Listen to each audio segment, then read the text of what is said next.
So guys finally मोटो ने अपना latest smartphone मोटो का G86 5G इंडिया में लॉन्च कर दिया है। और आज हम इसका कंपैरिजन करेंगे ओप्पो K13 के साथ में।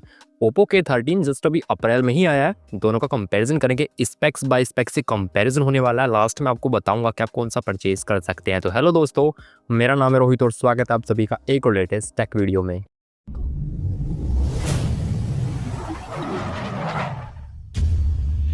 इस वीडियो में आगे बढ़ने से पहले आप लोगों के लिए डिस्क्लेमर है कि दोनों ही स्मार्टफोन्स का स्पेक्स बाय स्पेक्स कंपैरिजन करेंगे, देखेंगे कि इसके अंदर अच्छे स्पेक्स मिलते हैं, कौन सा आप परचेज कर सकते हैं।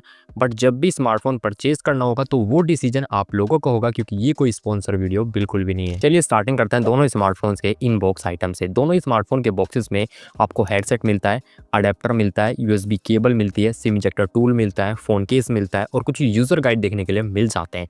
यानी कि दोनों ही स्मार्टफोन के बॉक्सेस में आपको प्रॉपर एसेसरीज प्रोवाइड की जा रही है। और अब बात करते हैं दोनों स्मार्टफोन के डिस्प्ले के बारे में। तो मोटो के अंदर आपको 6.7 इंचेस की 1.5 की रेजोल्यूशन वाली एक एमोलेड डिस्प्ले मिल जाती है। इसके अंदर आपको 120 हर्ट्ज का रिफ्रेश रेट मिलता है, 4500 नीट्स की पीक ब्राइटनेस मिलती है और गोरिल्ला ग्लास 7 आई का प्रोटेक्शन मिलता है। अगर मैं ओप्पो की डिस्प्ले की बात करूं, इसके अंदर आपको 6.67 इंचेस की फुल एचडी प्लस एक एमोलेड डिस्प्ले मिलती है। इसके अंदर 120 हर्ट्ज का रिफ्रेश रेट है, 1400 निट्स की पीक ब्राइटनेस है और इसके अंदर आपको देखने के लिए गोरिल्ला ग्लास का प्रोटेक्शन नहीं मिलता। कम से कम ऑफिशियल साइट पे तो मेंशन कहीं भी कुछ नहीं है प्रोटेक्शन के बारे में। अब एक बात यहाँ पे डिस्प्ले के बारे में हम देखें, साइज तो लगभग सेम है, लेकिन मोटो की डिस्प्ले एक तो 1.5 के वाली है तो थोड़ा अच्छा रेजोल्यूशन मिल जाता है, फुल एचडी से ज़्यादा होता है। ये पीक ब्राइटनेस भी अच्छी खासी ज़्यादा है ओप्पो से और गोरिल्ला ग्लास 7 आई का प्रोडक्शन है, ये भी पूरी तरह से कंफर्म है ओप्पो की तरफ से। माफ़ कीजिएगा, मोटो की तरफ से। तो मोटो के अंदर काफ़ी सारी चीज़ें आपको बेटर मिल जाती है। तो डिस्प्ले के मामले अगर आप कंपेयर करोगे तो बेटर डिस्प्ले आपको प्रोवाइड कर रहा है मोटोरोला। और अब बात करते हैं दोनों स्मार्टफोन के प्रोसेसर्स के बारे में। मोटोरोला के अंदर आपको मिलता है मीडियाटेक का डायमेंसिटी 7400 प्रोसेसर, ये एक 4 नैनोमीटर बेस्ड प्रोसेसर है। जबकि ओप्पो के अंदर आपको मिलता है स्नैपड्रैगन 6 Gen 4, ये भी एक 4 नैनोमीटर बेस्ड प्रोसेसर है। दोनों के एंथेसिस स्कोर की बात करें, मोटोरोला का एंथेसिस स्कोर आपको मिलेगा 6,77,000 प्लस, ओप्पो का एंथेसिस स्कोर आपको मिलेगा 6,99,000 प्लस। यहाँ पे जो ओप्पो है उसका एंथेसिस स्कोर थोड़ा सा स्लाइटली आगे निकल जाता है, वो कोई मेजर डिफरेंस नहीं है, बट 20-22 हज़ार का डिफरेंस आपको डेफिनेटली देखने के लिए मिलेगा दोनों ही स्मार्टफोन की परफॉर्मेंस में। तो यहाँ पे विनर हो जाता है ओप्पो परफॉर्मेंस के मामले में। और फाइनली अब बात करते हैं दोनों स्मार्टफोन के सॉफ्टवेयर्स के बारे में। सबसे पहले मोटोरोला की बात करते हैं। एंड्रॉइड 15 के साथ में ये आता है, 1 साल का OS अपडेट है और 3 साल के सिक्योरिटी अपडेट्स है। ओप्पो की बात करें, कलर OS 15 बेस्ड एंड्रॉइड 15 के साथ में आएगा। इसके अंदर आपको देखने के लिए मिलेंगे 2 साल के OS अपडेट और इसके अंदर 3 साल के सिक्योरिटी अपडेट्स आपको देखने के लिए मिल जाते हैं। सिक्योरिटी अपडेट्स वाइज दोनों एक जैसे ही हैं, लेकिन अगर मैं बात करूँ इसके OS अपडेट्स की तो यहाँ पे डेफिनेटली आगे निकल जाता है ओप्पो, क्योंकि ये आपको 2 साल के OS अपडेट दे रहा है। इस मामले में विनर निकल जाता है ओप्पो। यहाँ पे एक चीज़ और मैटर करती है, अगर आपको स्टॉक एंड्रॉइड पसंद है, कोई ब्लोटवेयर नहीं चाहिए, फालतू के ऐप्स नहीं चाहिए, कोई एड्स नहीं चाहिए फ़ोन के अंदर, तो डेफिनेटली फिर आप जा सकते हैं मोटोरोला की तरफ, क्योंकि ओप्पो स्टॉक एंड्रॉइड का एक्सपीरियंस देता है। बट अगर आपको कस्टम UI चाहिए तो फिर वो आपको देखने के लिए मिल जाएगा ओप्पो के अंदर, वो चॉइस आपकी हो सकती है अपनी पर्सनल वाली। और अब बात करते हैं दोनों स्मार्टफोन के पावर हाउस यानी बैटरी के बारे में। मोटोरोला के अंदर आपको 6720 mAh की बड़ी बैटरी मिलती है और 33 वॉट की फास्ट चार्जिंग।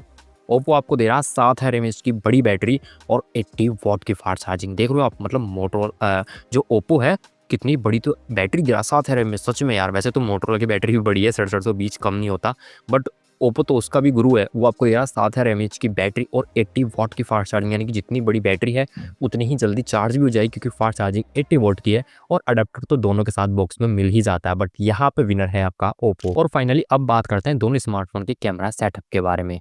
मोटोरोला के अंदर आपको रियर साइड में जो मेन कैमरा मिलता है 50 मेगापिक्सल मिलता है। ये कैमरा 1.88 के अपर्चर के साथ में आता है, विद OIS ये आता है। इसके अंदर सोनी का लाइट या 600 सेंसर आपको मिल जाता है। 2 मेगापिक्सल का माफ कीजिएगा 8 मेगापिक्सल का अल्ट्रा वाइड एंगल लेंस इसमें मिलता है और फ्रंट में सेल्फी के लिए 32 मेगापिक्सल कैमरा मिल जाता है 2.2 के अपर्चर के साथ में। मैं अगर ओप्पो की बात करूं, इसमें रियर साइड में जो मेन कैमरा 50 मेगापिक्सल है 1.9 के अपर्चर के साथ में आता है। ओमनी विजन का OV50D40 सेंसर आपको इसके अंदर देखने के लिए मिल जाता है। इसके अंदर सेकेंडरी कैमरा 2 मेगापिक्सल का एक डेप्थ सेंसर कैमरा है और फ्रंट में सेल्फी के लिए 16 मेगापिक्सल कैमरा आपको दिया गया है 2.5 के अपर्चर के साथ में, है ना। अब यहाँ पे मैं अगर वीडियो रिकॉर्डिंग्स की बात करूँ तो आपका जो मोटोरोला है रियर एंड फ्रंट दोनों से 4K 30 FPS तक वीडियोस को शूट कर सकता है, जबकि ओप्पो अपने रियर साइड से 4K 30 FPS तक शूट करेगा और फ्रंट से 1080p 30 एफपीएस तक शूट करेगा। तो कैमरा के मामले में देखिए मुझे मोटोरोला थोड़ा बेटर लगा, सेंसर वाइज भी, और आप प्रैक्टिकली भी देखेंगे तो उसने एक अल्ट्रा वाइड एंगल दे दिया आपको, तो कैमरा बेटर काफ़ी हो जाता है और सेल्फी के लिए 32 मेगापिक्सल दे रहा है वो आपको। स्पेशली कैमरा के लिए मैं आपको मोटोरोला ही रिकमेंड करूँगा। अब ऐसा नहीं है कि ओप्पो के अंदर जो कैमरा सेटअप है, जो कैमरा है, जो सेंसर है, बिल्कुल बकवास है, ऐसा बिल्कुल भी नहीं है। बट जब कंपैरिजन होता है, चीज़ों को देखा जाता है, तो नंबर्स के अकॉर्डिंग और आप देखेंगे प्रैक्टिकली भी, तो आपको लगेगा कि हाँ, मोटोरोला कैमरा यहाँ पे बेस्ट है। तो इसलिए मेरा रिकमेंडेशन कैमरा के लिए मोटोरोला रहेगा। और फाइनली अब बात करते हैं दोनों स्मार्टफोन्स के कुछ अदर स्पेक्स के बारे में। मोटोरोला के अंदर 198 ग्राम वेट मिलता है, स्टीरियो स्पीकर्स मिलते हैं, 3.5 का जैक नहीं मिलता है इसके अंदर। इसके अंदर LPDDR4X रैम मिलती है, UFS 2.2 का स्टोरेज मिलता है, एक हाइब्रिड सिम स्लॉट देखने के लिए मिल जाता है, और इसके अंदर आपको देखने के लिए मिलेगा IP68 एंड IP69 की रेटिंग, ये सारे आपको मिल जाते हैं। एक्सपेंडेबल स्टोरेज है इसके अंदर, आप 1 TB तक एक्सपेंड कर सकते हैं। अगर बात करूँ मैं वहीं पे अपने ओप्पो की, तो इसके अंदर 208 ग्राम वेट मिलता है, स्टीरियो स्पीकर्स मिलते हैं, 3.5 का जैक नहीं मिलता है, इसके अंदर LPDDR4X रैम है, UFS 3.1 का स्टोरेज है, डुअल सिम लगा सकते हैं, एक्सपेंड नहीं कर सकते स्टोरेज को, और इसके अंदर आपको IP65 की रेटिंग मिलती है।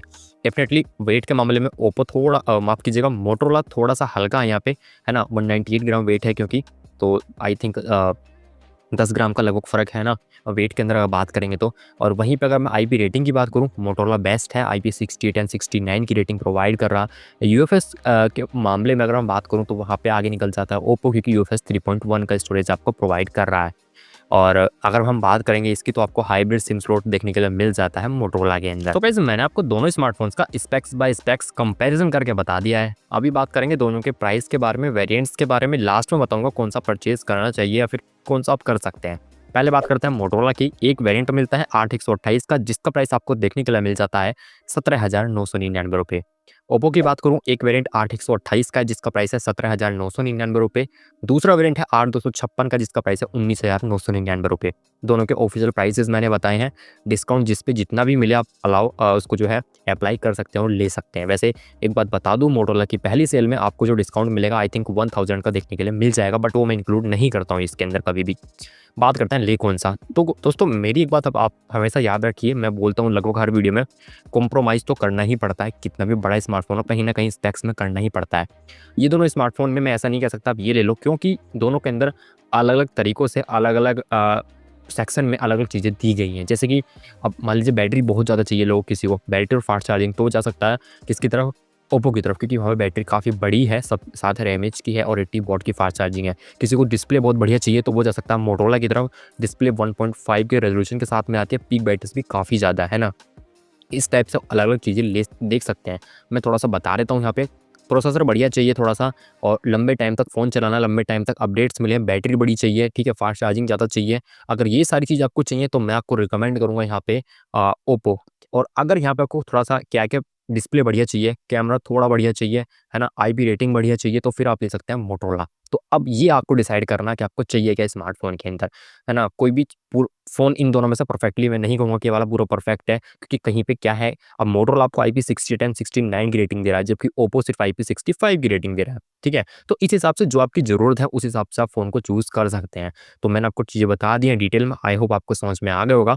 अगर अब भी आपको कोई क्वेश्चन क्वेरी है तो आप मुझे कमेंट करके पूछ सकते हैं कमेंट बॉक्स में। इस वीडियो को लाइक करना, वीडियो को शेयर करना और वीडियो को हाइप करना मत भूलना। चैनल पर नए हैं सब्सक्राइब कर लो। मिलूंगा आपसे ऐसी किसी नेक्स्ट वीडियो में, तब तक के लिए जय हिंद, वंदे मातरम।